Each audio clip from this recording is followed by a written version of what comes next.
जो कलम सरीखे टूट गए पर झुके नहीं, उनके आगे यह दुनिया शीश झुकाती है। जो कलम किसी कीमत पर बेची नहीं गई, वह तो मशाल की तरह उठाई जाती है। ये पंक्तियां उस पत्रकारिता का प्रतीक है जिसके अवशेष आज ढूंढने से भी भारत की वर्तमान पत्रकारिता में नहीं मिलेंगे। आज की पत्रकारिता का वास्तविक विषयों से कोई सरोकार ही नहीं है।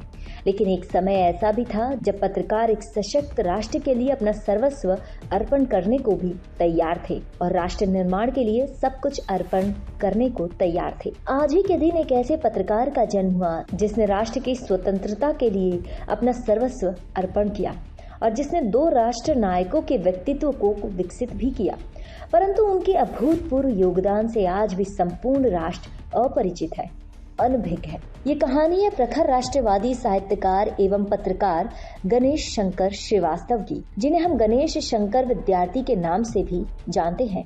आज ही के दिन उनका जन्म 131 वर्ष पूर्व प्रयागराज के निकट फतेहपुर जिले के हट गांव में हुआ था। इनका बचपन केंद्र प्रांत के विदिशा और मुंगावली में बीता।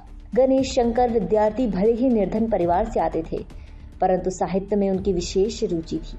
किशोर अवस्था में उन्होंने समाचार पत्रों के प्रति अपनी रुचि को जाहिर कर दिया था। वे उन दिनों प्रकाशित होने वाले भारत मित्र, बंगवासी जैसे अन्य समाचार पत्रों का गंभीरता पूर्वक अध्ययन करते थे। अपने समय के विख्यात विचारकों Voltaire, Thoreau, Emerson, John Stuart Mill, Sheikh Saadi सहित अन्य रचनाकारों की कृतियों का अध्ययन किया। उन्होंने तो प्रख्यात लेखक विक्टर ह्यूगो के प्रसिद्ध उपन्यास 93 का अनुवादन भी किया। गणेश शंकर विद्यार्थी लोकमान्य तिलक के राष्ट्रीय दर्शन से बेहद प्रभावित थे। विद्यार्थी ने मात्र 16 वर्ष की अल्प आयु में हमारी आत्मसर्गता नामक एक किताब लिख डाली थी। वर्ष 1911 में भारत के चर्चित समाचार पत्र सरस्वती में उनका पहला लेख आत्मसर्ग शीर्षक से प्रकाशित हुआ था, जिसका संपादन हिंदी के अभूतपूर्व विद्वान आचार्य महावीर प्रसाद द्विवेदी द्वारा किया गया था।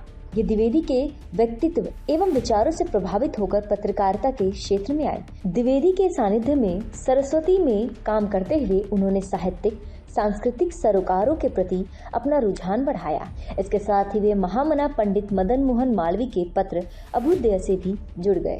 महामना पंडित मदन मोहन मालवीय ने सुझाव दिया कि गणेश एक ऐसी पत्रिका निकाले जो कि राष्ट्रवाद की विचारधारा का जन जन में प्रसार कर सके। अतः अपने सहयोगियों एवं वरिष्ठ जनों से मार्गदर्शन का आश्वासन पाकर अंततः विद्यार्थी ने 9 नवंबर 1913 से प्रताप नामक समाचार पत्र का प्रकाशन आरंभ कर दिया। इस समाचार पत्र के प्रथम अंक में ही उन्होंने स्पष्ट कर दिया था कि हम राष्ट्रीय स्वाधीनता आंदोलन, सामाजिक आर्थिक क्रांति, जातीय गौरव, साहित्यिक सांस्कृतिक विरासत के लिए, अपने अधिकारों के लिए संघर्ष करेंगे। परंतु ये साप्ताहिक उनके जीवन में कितनी महत्वपूर्ण भूमिका निभाने वाला था, इसका उन्हें आभास नहीं था। विद्यार्थी ने स्वराज्य के लिए किए गए अपने संघर्ष को अंग्रेजी राज के विरोध तक ही सीमित नहीं रखा, बल्कि उन्होंने देश के भीतर सामंतवाद, पूंजीवाद से भी संघर्ष किया। वे कांग्रेस के सक्रिय कार्यकर्ता बनकर भले ही अहिंसात्मक आंदोलन में अपनी भागीदारी निभाते रहे, परंतु उनका असली काम तो क्रांतिकारियों का समर्थन करना था। कई क्रांतिकारियों की विद्यार्थी से गहरी मित्रता थी। प्रत्यक्ष या अप्रत्यक्ष रूप से हिंदुस्तान रिपब्लिकन एसोसिएशन की स्थापना में गणेश शंकर विद्यार्थी की भी बहुत महत्वपूर्ण भूमिका थी। परंतु गणेश शंकर विद्यार्थी की भूमिका वहीं तक सीमित नहीं थी। उन्होंने दो ऐसे व्यक्तियों के वास्तविक स्वरूप को पहचाना जो आगे चलकर देश के स्वतंत्रता आंदोलन में कभी न मिटने वाले अमर हस्ती बन गए। एक थे चंद्रशेखर तिवारी, जिन्होंने वाराणसी में एक अंग्रेज अफसर को सर पर पत्थर मारने के लिए बेधड़क 15 कोड़े खाए और हर कोड़े पर उनके मुख से चीख के बजाय वंदे मातरम निकला। यही चंद्रशेखर तिवारी बाद में चंद्रशेखर आजाद के रूप में विश्व प्रसिद्ध हुए और इन्हें कानपुर में आश्रय दिलवाने में गणेश शंकर विद्यार्थी की भी एक महत्वपूर्ण भूमिका थी।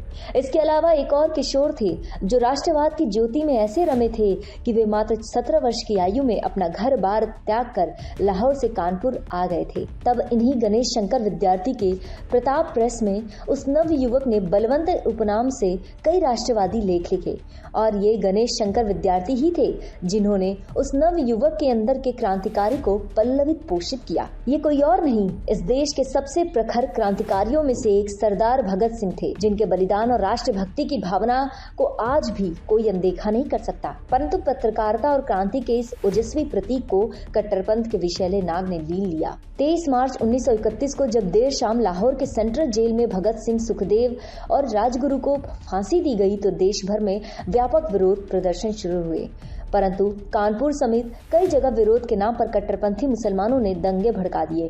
गणेश शंकर विद्यार्थी ऐसे उन्माद के सख्त विरुद्ध थे और इसे रोकने के लिए वे स्वयं गए, परंतु कट्टरपंथी मुसलमानों ने उन्हें चाकुओं से गोदते हुए मृत्यु लोक पहुंचा दिया और 25 मार्च 1931 को क्रांति की एक प्रखर ज्योति सदा के लिए बुझ गई। जिस व्यक्ति ने भगत सिंह और चंद्रशेखर आजाद जैसे क्रांतिकारियों को देश को सौंपा, जिसने राष्ट्र निर्माण के लिए सर्वस्व अर्पण किया, वह धर्मांधता की भेंट चढ़ गया। आज कितने ऐसे पत्रकार होंगे जो गणेश शंकर विद्यार्थी की भांति कट्टरपंथियों को रोकने का प्रयास मात्र भी करेंगे। आज के कथित पत्रकारिता की मशाल लेकर घूमने वाले रवीश कुमार, बरका दत्त जैसे पत्रकार गणेश शंकर विद्यार्थी जैसे पत्रकार का नाम सुनते ही मौन धारण कर लेंगे और उचित तर्क पे बगले झांकते फिरेंगे।